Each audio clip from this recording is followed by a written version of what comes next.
Esse é o canal Resenha de Pai para Filho. Bom dia, boa tarde, boa noite para todos. Vamos resenhar bastante sobre esses últimos dias aí do Mengão, os últimos jogos, também falar um pouco sobre os outros campeonatos. Quero agradecer a participação de todos e já pedir lá para dar o like, aciona o sininho lá, curte, compartilha, faz chegar em mais pessoas, vem interagir com a gente, vem participar da nossa resenha aqui. Eu sou o pai, esse é o filho. Bastante, tem muita coisa para falar de São tantos 4 problemas. jogos, né? Vamos começar assim, filho. Vamos começar assim. Ultimamente tá. O filho vai trazer algumas notícias, um destaque, né? Mas sem quebrar o nariz. Fala aí, filho. Então vamos começar aí com o futebol mundial. Acho que o grande destaque que temos nessa semana é o Neymar indo aí para a Arábia. Aí com negociações astronômicas, valores aí que são bem astronômicos aí para nossa realidade, né? E até a realidade do futebol mundial em si, né? Os árabes estão ali jogando dinheiro pro alto. Temos também aí outro que pode se juntar ao Al Hilal aí, time de Jorge Jesus, né? Jorge Jesus vai treinar uma grande seleção, né? Vai treinar Neymar e pode treinar também o destaque marroquino da Copa, o goleiro Bono e o monstrinho, o mini robozinho. Temos também aí o Kepa, goleiro do Chelsea aí, ex-goleiro agora, né? Acertando aí com o Real Madrid. Foi uma surpresa também, vai ser lá o primeiro reserva aí provavelmente, né? Reserva aí do Courtois, né? Já vai ser de imediato reserva. Temos em contrapartida do Chelsea, ele acertando, né, se acertando com o goleiro espanhol, aí, destaque da Copa, Roberto Sanches. Trazendo aqui para o futebol brasileiro, pai, temos aí a grata surpresa aí que o Vasco tirou o escorpião do bolso. Olha! E fez a contratação aí de um bom nome no meio campo aí, já é mais de idade, mas um bom jogador, o Payet, francês, ex-Olympique de Marseille, também já jogou no futebol inglês, então um bom meio campo. Um cara muito humilde, assim, sempre jogando muito bem, né, o Payet. Cara qualificado, o Payet, muito bom. Temos outra contratação aí também de peso, um pouco envelhecido, mas também para o futebol brasileiro muito bem, muito boa a contratação. Temos aí, não foi tanto protagonista no Atlético Mineiro, mas Diego Costa é apresentado aí, né, o espanhol naturalizado, o brasileiro naturalizado espanhol, desculpe, acerta aí com o Botafogo, pode ser aí reserva imediato e até titular nos jogos que o Tiquinho não vai estar, né? Tiquinho sofreu uma lesão aparentemente não muito grave, mas vai deixar ele aí fora de alguns jogos. Ele, né, esses últimos jogos aí, 2, se eu não me engano, ele já estava fora. O Diego Costa aí pode ser o titular aí no lugar dele. Inclusive, Tiquinho não vai estar, provavelmente, aí no jogo contra o Flamengo. Puxando um pouco já, falando sobre o Flamengo, né, pai? Tivemos aí 4 jogos. Temos, né, Campeonato Brasileiro e a Libertadores. Libertadores acabamos sendo eliminados, né, um vexame para o Olímpia, né? Temos alguns destaques positivos, né, para os brasileiros, né? O Inter ganhando muito bem do River, o Fluminense lá bem acirrada a disputa com o Argentino Júnior. Um bom time do Argentino Júnior, surpreendeu nessa fase de grupos e nessa edição da Libertadores passou do Argentino. E também temos o Palmeiras, mais uma vez eliminando aí na sequência o Atlético Mineiro. Do Filipão. Para o embate entre Filipão e Palmeiras e Abel, o Filipão caiu novamente.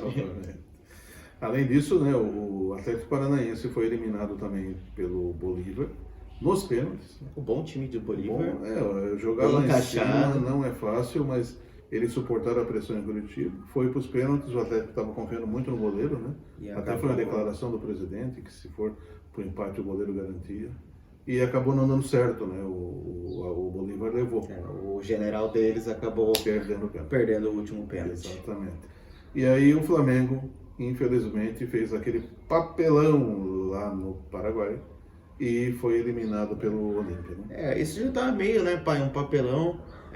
O time não jogando bem, já do jogo contra o Cuiabá, né, que foi o jogo que antecedeu esse vexame, né, acabamos, né, perdendo pro Cuiabá, né, que também aquele jogo horroroso de ver, de doer os olhos, um futebol sem combatividade, né, poucos assertividades em passe, pouca imposição, falta de pressão na marcação. Até o Daverson, né, foi num programa e comentou com relação ao Pedro, né, ele na disposição no campo, que ele não ajuda na marcação. Se fosse o Gabigol seria de outro jeito o jogo.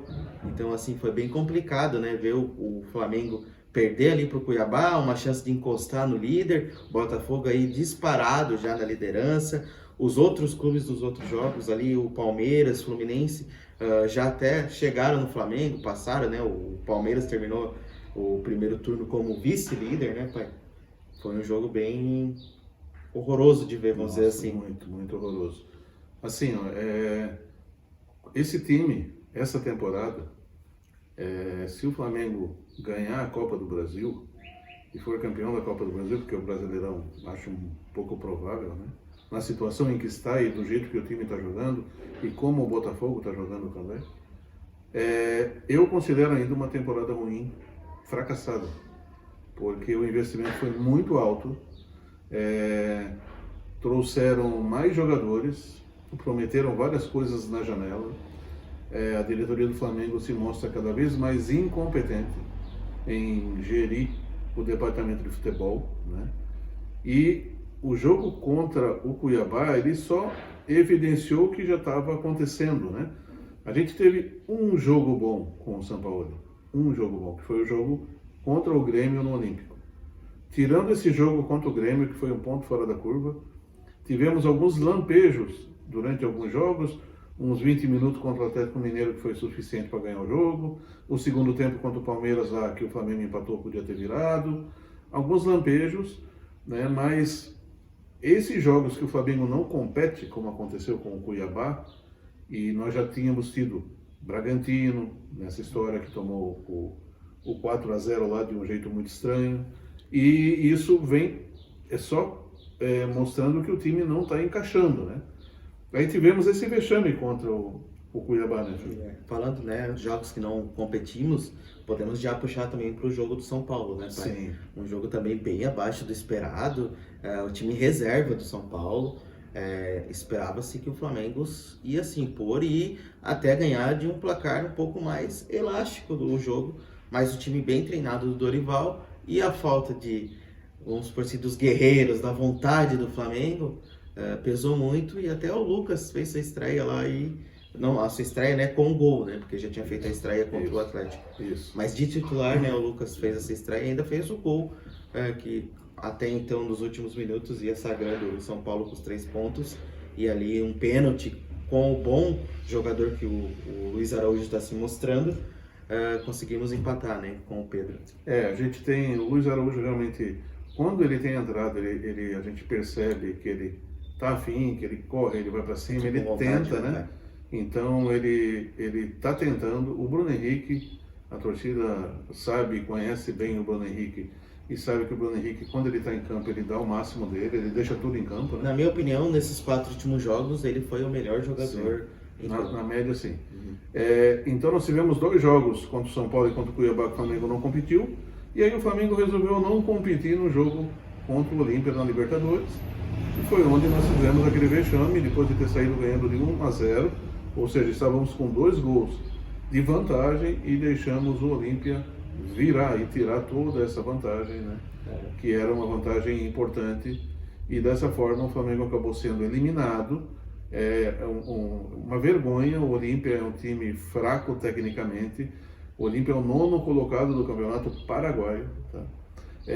O Olímpia vive sérios problemas financeiros. A folha de pagamento do Olímpia dá para pagar 2 jogadores do Flamengo só. Toda a folha de pagamento de todo o grupo do Olímpia. É um negócio assim inacreditável. É surreal, né? Surreal. Ser eliminado, perder, né, a premiação ali, parte financeira, mas pela história, né? Sim. Manchou a história, querendo ou não. Foi um grande vexame na história do nosso Flamengo, né, pai? Sim, aí, assim, para completar toda essa tragédia, né? Depois do jogo de São Paulo muito ruim, a torcida esperava uma resposta, não veio.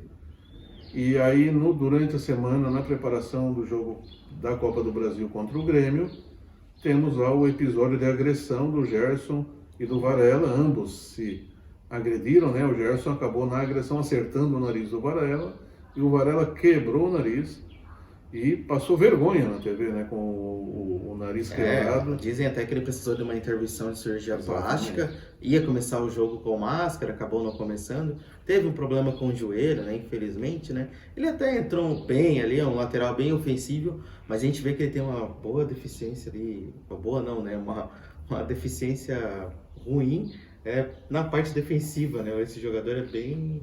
O Varela, assim, eu acho que... Não se encaixou no clube. Eu vejo ele como um lateral que não defende bem e não ataca bem, né?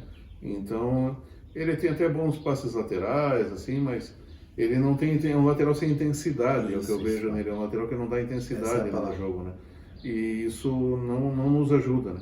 Mas, juntando tudo isso, depois desse episódio do Gerson, o Felipe Luiz chamou os jogadores, pediu a palavra, tomou a frente e tentou amenizar e chamar o grupo para responsabilidade, né? Vemos que o departamento do Flamengo está bem fraco, né, cara? Porque quem gera ali, que era para fazer essa relação dos jogadores, era o Juan e o Fernando. E o Fabinho. Fabinho, desculpa. Fabinho, gente. E acaba que eles não conseguem. E aí o Felipe Luiz, que depois que Diego Alves e Diego, né, se aposentaram, né, saíram do Flamengo, né, aposentaram com a camisa do Flamengo, acabaram que ele ficou como uma peça. Ele não tem muita voz ativa, mas o elenco respeita muito ele. E ele tenta gerir essa situação. Aparentemente, depois do jogo do Grêmio, da nossa vitória, acabou amenizando. Mas vimos que falta também um pouco da mão do técnico, né, pai? Parece que o Sampaoli ia encerrar o treino e acabou que os jogadores, não, vamos continuar. Ali a pedido do Felipe Luiz, e continuou sem o Gerson e o Varela.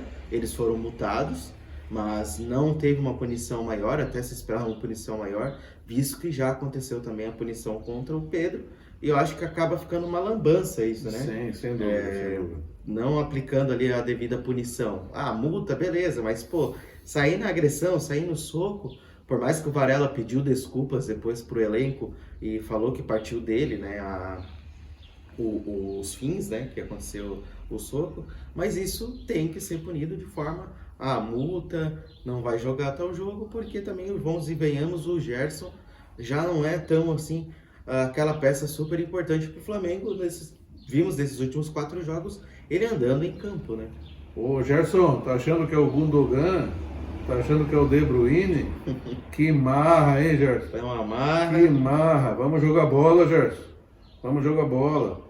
O Gerson, depois que ele voltou da Europa, eu acho que dá para contar nos dedos aí um ou outro jogo que ele fez bem. Que ele foi bem. Não dá sequência nas jogadas. Eu não sou de criticar pessoalmente, mas ele tem me irritado pessoalmente com a atuação dele em campo, porque não arma, não marca. No jogo contra o Olímpia, o Felipe Luiz não pode ficar com ninguém em cima dele, ele não tem velocidade para acompanhar. Tem alguém para repor. O Gerson foi colocado ali para fazer a cobertura do Felipe Luiz e o Davi Luiz também, então realmente foi um erro do Sampaoli, né? 3 jogadores que não marcam, né, de um lado, e o Olímpia deitou e rolou por aquele lado ali do Felipe Luiz. Vale destacar, né, pai, que os gols do Olímpia foram pelo alto, né, de gols de cabeça, de bola parada, e o melhor zagueiro que nós temos hoje no elenco, né, junto com o Fabrício Bruno, o Léo Pereira, o melhor zagueiro falando, né, desculpe, no alto, né, para ganhar jogo no alto, isso. O Léo Pereira no banco, e vimos lá o vexame que foi, né. No canal do Falso 9, pode seguir aí, pessoal, o canal do Falso 9, é bem legal. Ele traz as estatísticas sempre dos jogadores e lá ele coloca que o zagueiro que mais tem índice de ganho pela bola aérea é o Léo Pereira, né? E o Léo Pereira, todo mundo sabia o que o Olímpia ia fazer e o Léo Pereira estava no banco, né? Naquele jogo, assim, alguma coisa que não fazia muito sentido. Mas eu quero chamar a atenção de todos esses jogos, antes de falar do jogo contra o Grêmio, inclusive trazendo também para o contexto do jogo do Grêmio, de um jogador que não chuta uma bola no gol já fazem 4 jogos, tá, pessoal? Que não chuta nenhuma bola no gol. Senhor Gabriel Barbosa, ou Gabigol. Que, de acordo com as estatísticas, e vocês podem buscar essas estatísticas, pelo desempenho estatístico, o Gabriel não seria titular em nenhum time da Série A. E no Flamengo ele é um titular incontestável. Absoluto, Tá? né? Então, assim, temos que repensar isso, tá? Porque o Gabriel não está jogando. Ele não está jogando bem e faz tempo que ele não está jogando bem. Ele tem alguns jogos bons, que nem foi contra o Atlético Paranaense, que fez um jogo bom, combateu, fez gol e tal, mas ele tem feito pouco, tem perdido muita bola, não dá Caiu sequência. bastante dele, né? E ele tem perdido as principais características dele, né? Tentando jogar de um outro jeito, tá? O Gabriel não fez uma temporada boa no passado, ficou um pouco mascarada por conta dos títulos, né? E o Pedro fez muito gol ano passado. E esse ano o Gabriel realmente está numa temporada muito infeliz, tá? Um atacante, um camisa 9 que não chuta uma bola no gol em 4 jogos, alguma coisa está muito errado. Ah, mas o esquema não ajuda. Não, mas peraí, cara. 4 jogos. A bola chega nele e não dá sequência, não dá continuidade. Ele tem dificuldade de chutar de perna direita, ele tem dificuldade para passar a bola, ele tem dificuldade para drible. Para cabecear. Então temos que ficar atento que ele precisa voltar a ser aquele Gabriel que ele já foi um dia. Né? Já foi muito matador. Porque realmente ele perdeu a linha no Qualidade desempenho. O jogador tem, falta Exatamente. Disposição e se impor e colocar isso em jogo, né, pai? Isso. Falta muito disso do Gabigol. Muito. E assim, depois disso a gente teve o jogo contra o Grêmio, né? Pela Copa do Brasil. Fala galera, beleza? Tivemos um pequeno problema técnico aí. Estamos improvisando aqui o final do vídeo aí, finalizando. Então, para contextualizar aí a questão do jogo do Grêmio, né? Dos últimos jogos, foi o menos pior, né? Que a gente teve um grande destaque aí pro Pulgar, que fez grandes jogadas, desarmes e passes. É um volante bem preciso em questões de passes, né? Melhor em campo. Melhor em campo, disparado. Boas defesas o Matheus Cunha fez. Temos a volta do Mateuzinho, voltando ainda. Claro que precisa de mais ritmo de jogo, mas acredito eu que voltou bem até, por tanto tempo que ficou parado. O Varela até se esforçou. Então é isso, pessoal. Como vocês podem ver, a gente está no carro. Estamos no improviso porque estamos indo lá para Curitiba assistir Flamengo e Curitiba. Estamos gravando aí no domingo e vamos trazer um conteúdo especial também sobre esse jogo. Uma curiosidade: o Flamengo tem agora o Curitiba fora de casa, estamos indo para lá. Temos o Internacional em casa e também temos o clássico com o Botafogo. Esperamos aí que o time esteja mais aguerrido, que jogue com mais raça, que seu Gabigol e Gerson parem de andar em campo, comecem a chutar mais a bola em campo, né, pai? E é isso aí, galera. Muito obrigado aí por acompanhar. Esperamos que você goste do nosso conteúdo. Então compartilha, curta, se inscreva, colabora aí com a gente, participe, dê sugestões também. Nós agradecemos os nossos videozinhos curtos aí que tem. E segue a gente no TikTok aí também, tá, galera? Um grande abraço aí e valeu, vamos com tudo em cima do Curitiba. Abraço.